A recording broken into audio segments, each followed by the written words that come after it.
যেই যাত্রায় আমি গিয়েছিলাম সেটা বিশেষ করে সাংবাদিক এবং স্বাস্থ্যকর্মীদের জন্য ছিল, তাদের জন্যই আয়োজন করা। কেন করা সেটার কথা বলি, কারণ এই গাজার ফিলিস্তিনের উপর যে আক্রমণ এটা তো নতুন না, বহু বছর ধরে হচ্ছে।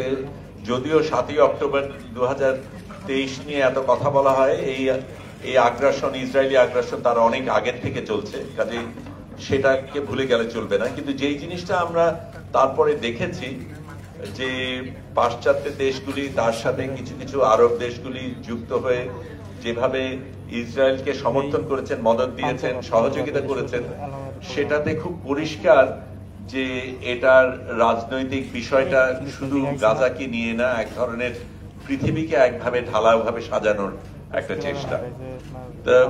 সেটার ক্ষেত্রে আমরা অনেকে প্রতিবাদ করেছে, বিভিন্ন ধরনের প্রতিবাদ হয়েছে, এবং এটা সত্য যে এখন এই দেশগুলিতেও জনগণ কিন্তু সরকারের সাথে একই মত রাখে না, নেতা নেত্রীদের সাথে একই মত রাখে না, তারা ভিন্ন মত পোষণ করে বলেছে। কিন্তু তারা যেটা বলেছে তাতে খুব বেশি কিছু হয়নি, তারপরেও আগ্রাসন চলছে। এখন আমরা বলছি সিজ ফায়ার, এই মুহূর্তেও কিন্তু সেখানে মানুষ মারা যাচ্ছে।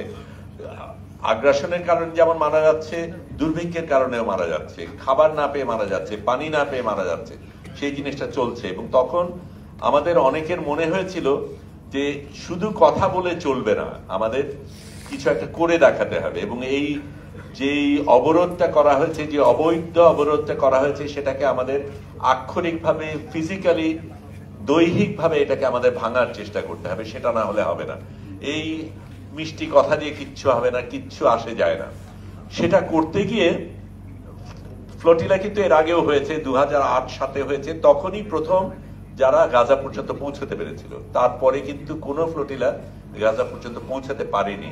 কিন্তু এই চেষ্টাগুলি চলছে। সবচেয়ে বড় চেষ্টাগুলির মধ্যে যেটা ছিল সুমুদ ফ্লোটিলা, কিছুদিন আগে যেটা শুরু হয়, সেটা তারা যাত্রা শুরু করে 30 অগস্টে শুরু করে তাদের অপহরণ করা হয় 2রা অক্টোবর। আমরা যাত্রা শুরু করি 30শে সেপ্টেম্বর এবং আমাদের অপহরণ করে 8ই অক্টোবর। আমাদের কিছু আগে, একদিন আগে আরো 8টা ছোট নৌকা এবং পরে আরো 2টো মাঝারি নৌকা রওনা দেয় আমাদের একদিন আগে। আমরা আরো দ্রুত যাই বলে আমরা তাদের সাথে এক জায়গায় পৌঁছে এক সময় অতিক্রম করি, কিন্তু সেটা কথা পরে বলবো। যেটা বলা দরকার সেটা হচ্ছে আমরা যেটাতে গিয়েছিলাম কনসিয়াস ফ্লোটিলা, এইটা সকল আজ পর্যন্ত যত ফ্লোটিলা হয়েছে তার মধ্যে সবচেয়ে বড়, সবচেয়ে বৃহৎ। আমি তুলনা করার জন্য যদি বলি, আমরা এর আগে সুমুদ ফ্লোটিলাতে প্রায় 50টা নৌকা ছিল, সেটাতে প্রায় 500 জন আরোহী ছিলেন। কাজে গড়ে 10 যদি বলি, আমাদের শুধু একা কনসিয়াসেই 92 জন ছিলেন। কাজে অনেক বড় অন্যগুলির তুলনায়।